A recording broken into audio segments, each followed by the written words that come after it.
Welcome and thank you for joining us for another episode of Catholicism Unwrapped. I'm Father Vogel. I'm Father Andy Bierman.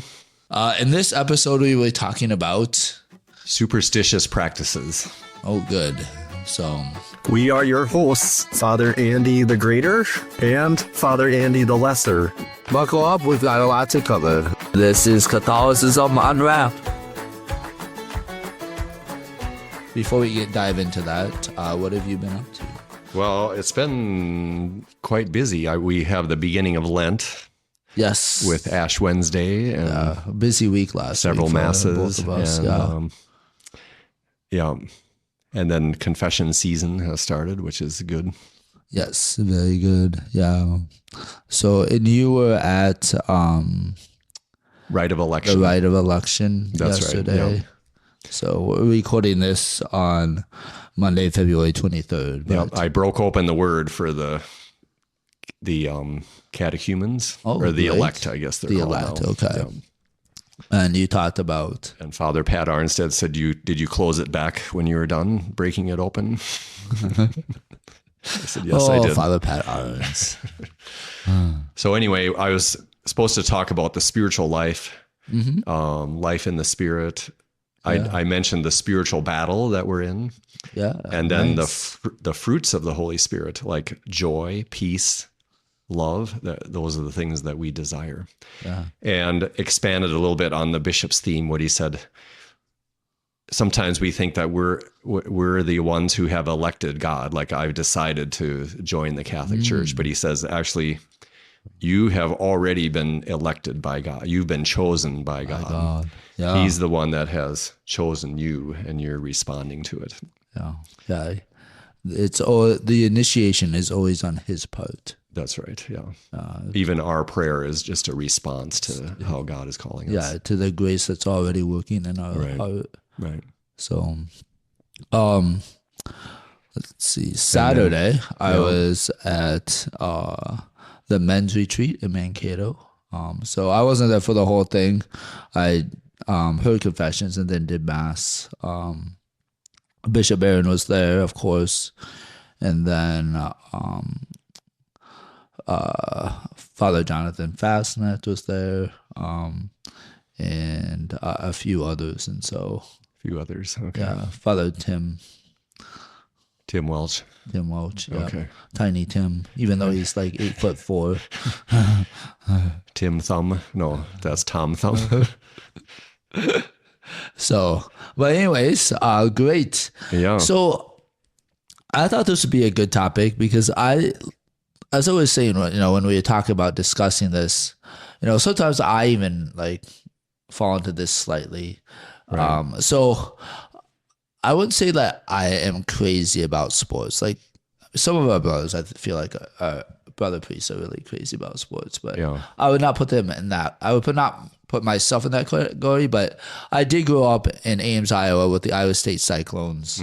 And so like sometimes, I don't know, like, I flip on the TV and in the second half, and they go from like, being way ahead to like being maybe slightly down, like, oh, maybe I should shut it off. Like, it just like the thought crosses my mind that like somehow that, I don't want to jinx the game, or like somehow I'm affecting the game, or like even like, I go to a high school sporting event, for some of my parishioners, and, the parents will say like, oh, we've been doing a lot better since you got here. Oh, okay. Well, there could be something to that though, if you're praying for them or cheering them on, that may make a difference. Yeah, if they but can I hear think you. they mean it more like superstitiously. Oh yeah. And so like, but that's just it. Like sometimes it seems like it's kind of a fine line. Right.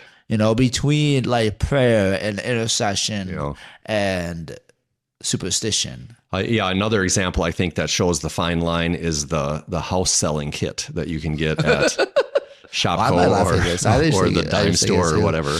Yeah, like It's got the statue of Joseph, I love this saying you instructions can for buy this at the dime store. yeah, instructions for how to do it, and then there might even be a little prayer in there that's Do you want to explain this super quickly for those who don't know what the Saint Joseph statue is for? yeah. Plus, selling if you're trying to houses? sell your house, this is good to know. Yeah, That is that. there's a tradition, or what would There's you a call it? tradition. I'm not sure why it goes back. It could be because Joseph and Mary had to leave their home and go to Egypt for a time, Yeah, that's a good question. or they had to go from Nazareth to Bethlehem because of the census. Yeah, they did move around quite a bit. So they moved around. And so anyway, St. Joseph is the patron of selling your house, I guess, for that reason. Okay. And so now there's a tradition where if you bury the statue of St. Joseph upside down in your yard, In the yard. Yeah. then you'll sell your house much faster. Like someone will buy it. Yeah.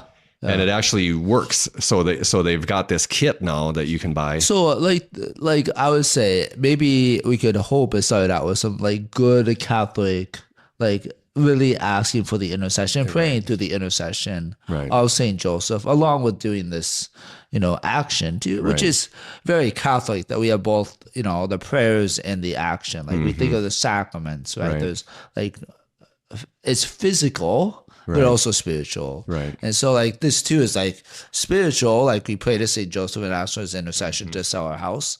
But there's also the physical of like burying the statue of Joseph upside down in the front yard. Yeah, I guess you have to put some effort into it is maybe what it is. Like you got to dig the hole and put the statue in there. But this is expanded maybe beyond prayer and intercession and straight up superstition. Superstition, yeah. Because you can sell, like you said, you can buy this kit at the dime store or something. Right, yeah. The dollar store, I guess they call them these Dollar days. store, yeah. And it has this plastic statue of Saint Joseph and instructions on how to do it. Yeah. May or may not have a prayer in there, but I think I would always say to people like to dig up the statue once you've sold your house and put it in a prominent place in your new house. Oh, cool. As a thanksgiving for Saint Joseph. Yeah, for help sell your house. Yeah. Yeah.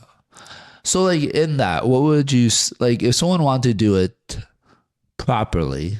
What would you say is the difference between doing that improperly? Do you know what I mean? Well, I would say you still is the part of the tradition is burying the statue and but then certainly saying the prayers.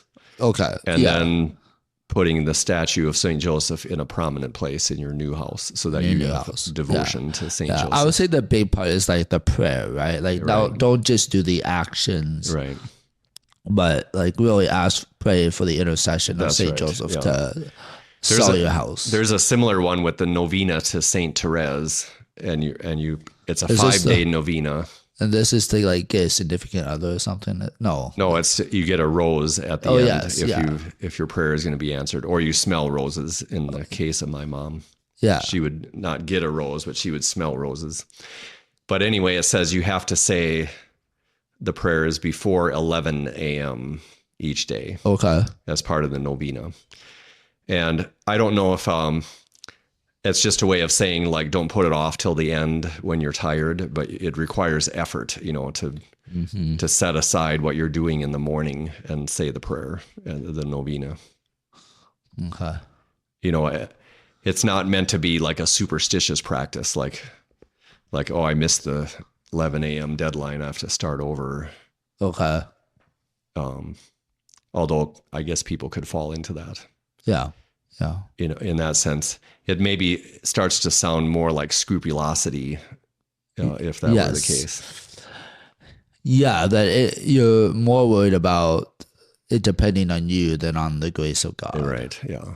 Yeah. That the method you use has to be exactly right. Yeah. Otherwise, you don't receive the grace. Yeah.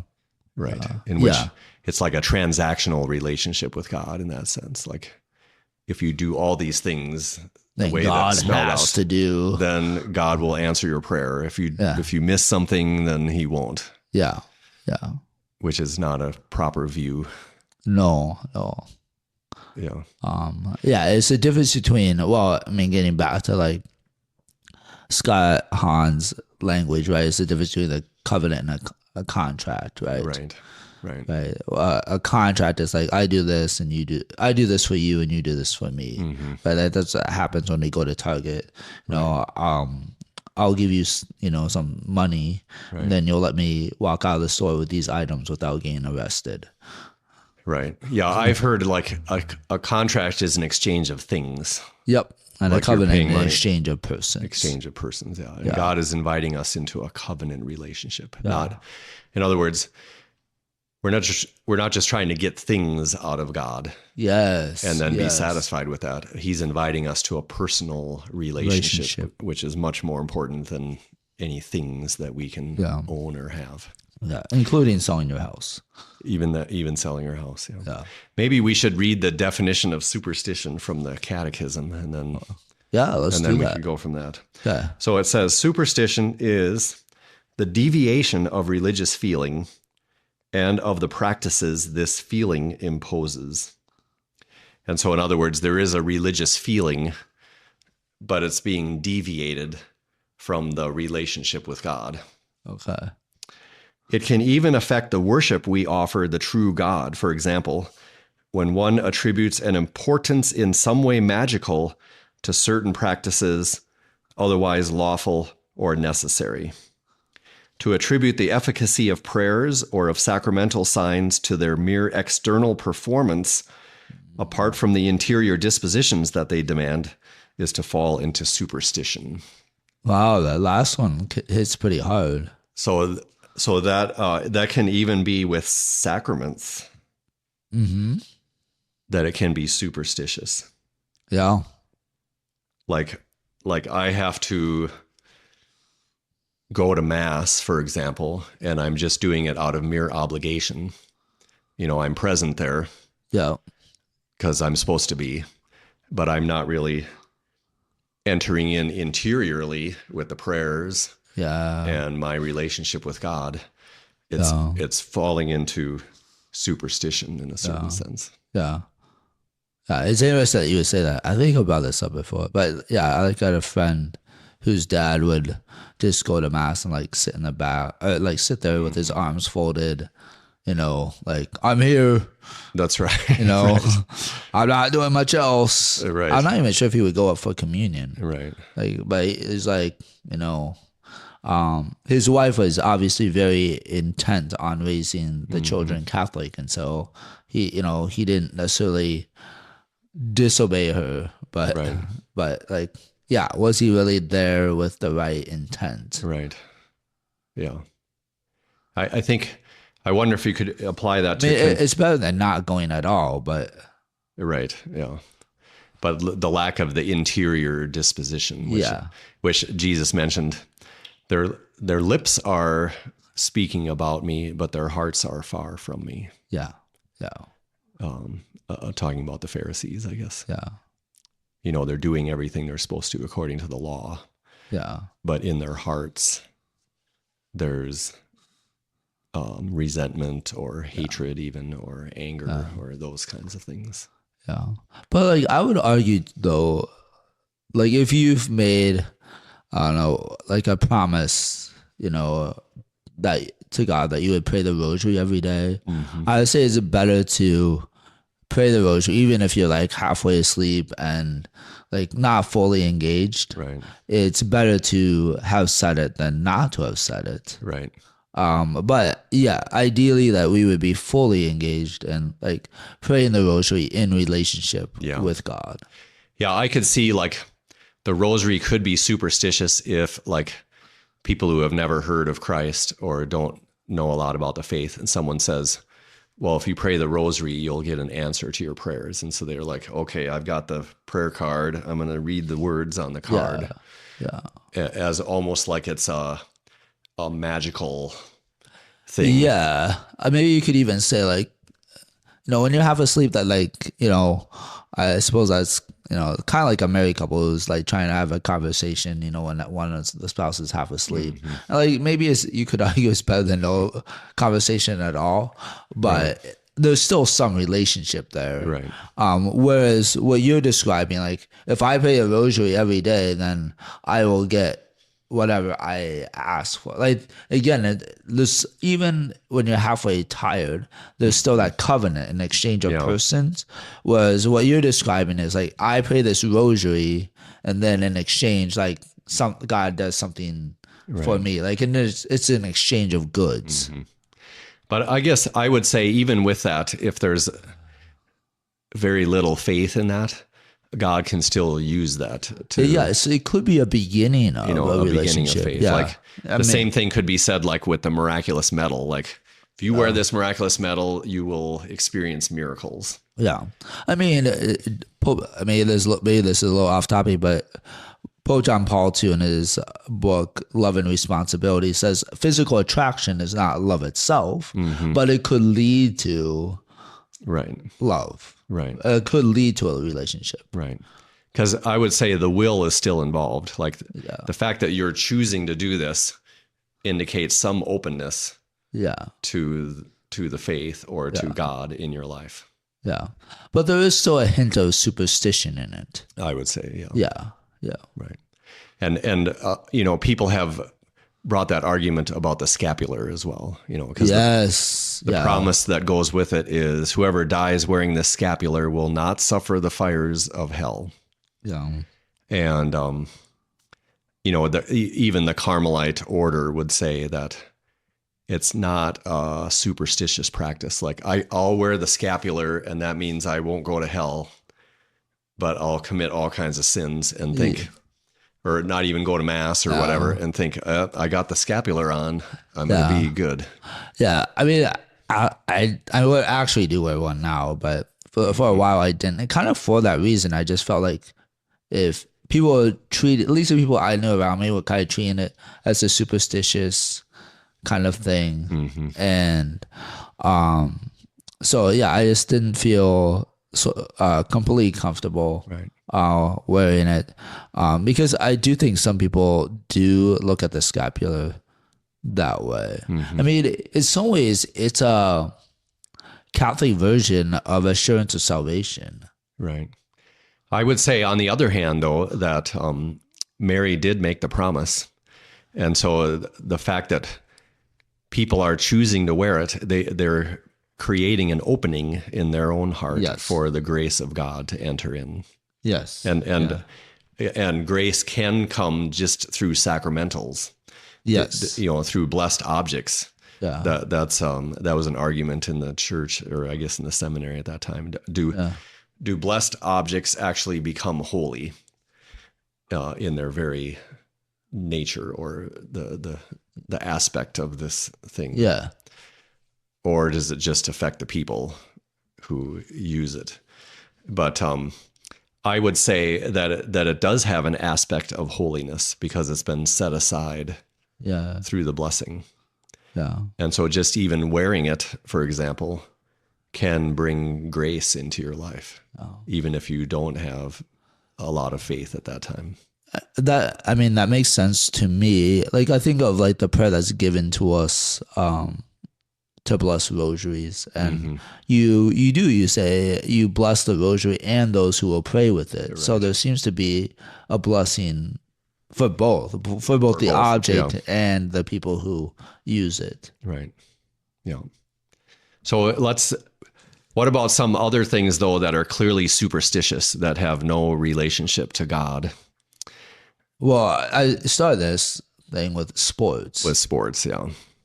And a lot of baseball players, I think, can get into superstition. Like they have to do their routine exactly the same, and then they'll get a hit. Yes, yeah. As they approach the batter's box. So I've played enough sports that, like, I mean, that to me, that's kind of the question that started this whole thing. Is like, can you be a Christian? Because I mean, thankfully, more and more athletes are like proclaiming Christ in the public sphere, in social media. But like, can you be a good Christian and still do, I don't know, these rituals, these superstitious rituals, right, and still be a good Christian? Yeah. Well, I think it depends on what kind of rituals they are. Like, remember Kirby Puckett, he would always make the sign of the cross before batting.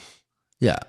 And I don't think he was Catholic, but for him, he felt like it was a blessing, and he did get a lot of hits. He was a good played player. quite well. He was, a highlight in the history of the Twins. He helped them win the World Series. There wasn't much highlight, Yeah. at least since then, Yeah. for the Twins. So I think, there once again, that's the fine line of, is it a religious practice or is it just merely superstitious? Yeah. Yeah. If it's merely superstitious, then there is not really anything to it. Well, I mean, you talked about the sign of the cross, but I'm just making stuff up, but I wear one green sock and one blue sock, and Okay, yeah. last time I did that, my team won, and so I'm Right. gonna do that again. Right. There's no connection, I would say. Yeah. In fact, we brought that up with the Logical Fallacies podcast, Okay. where I think it was Father Tim Raker who said, if I watch the Twins, then they lose. If I'm not watching, then they win. Yeah. It has no connection Yeah. to whether Yeah. you're watching or not. Yeah, and that's kind of what I was describing earlier. I walk in turn on the TV during the second half, and what do you call it? The momentum of the game turns. Right. Since I've turned on the TV, and it's like, should I shut it off? Maybe the momentum will go back the other way. Right.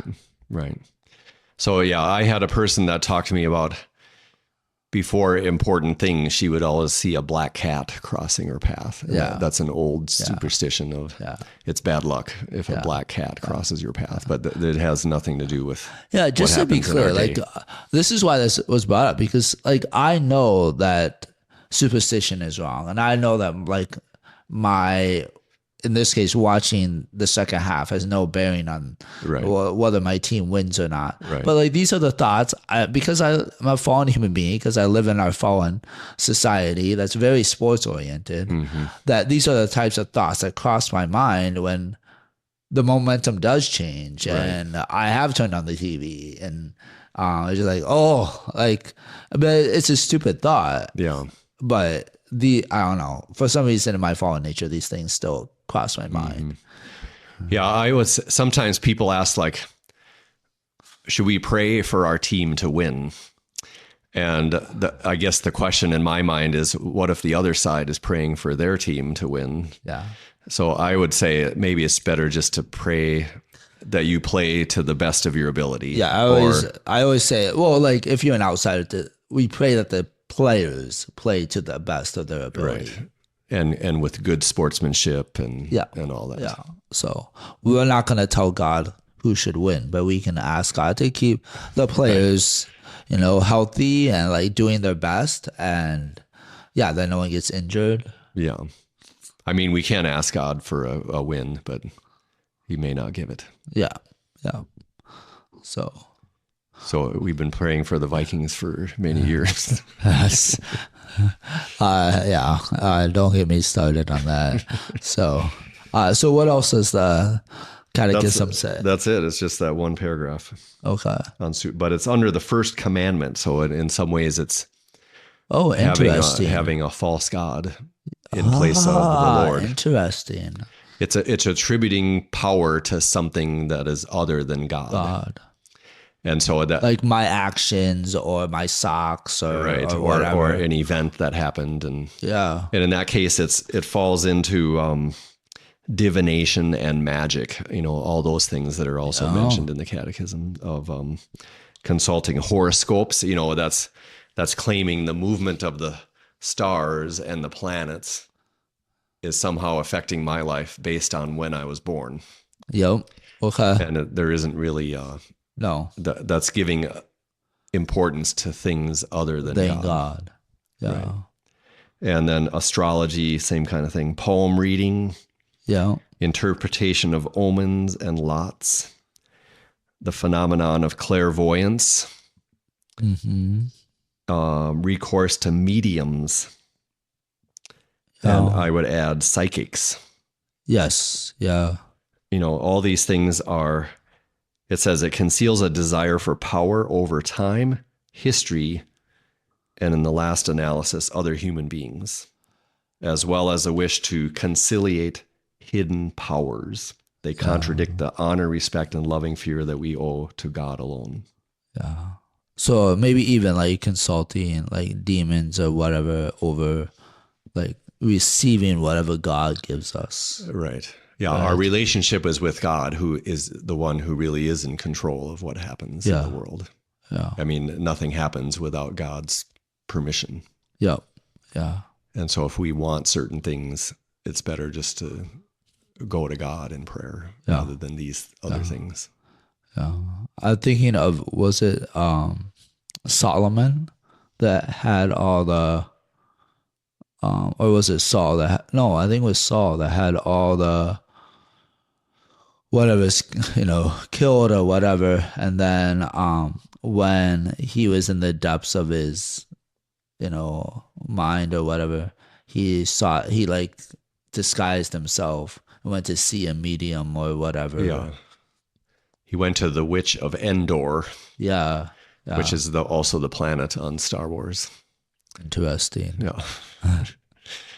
And anyway, he conjured up Samuel. Yeah. He had her do it. Yeah. And when then Samuel was there, he said, "What are you doing? Yes. This is forbidden by God." Yeah. Yeah. So yeah, I guess we could have a whole nother session on magic and witchcraft and all these things that people get into. Yeah, I think the short version of that is that I think some people think is like halfway innocent. Mm-hmm. Like maybe not like, if you get deep into witchcraft or whatever, but just like a surface level, like even like astrology or whatever, like, right. Or, yeah, it's just like, I'm just reading my horoscope. Like it's not that big of a deal. Right. And so I think there's like sometimes an innocence to it, not realizing that, this is going down a deeply wrong path. Right. Yeah. And I think there's a temptation to think, well, this is all just for fun. Yeah, exactly. But then when you read it, then you start to wonder, I wonder if this is going to happen. Usually they're so vague that it could apply to anyone, but sometimes, it can draw you in, I would say, where you start changing your life behaviors based on what the horoscope said.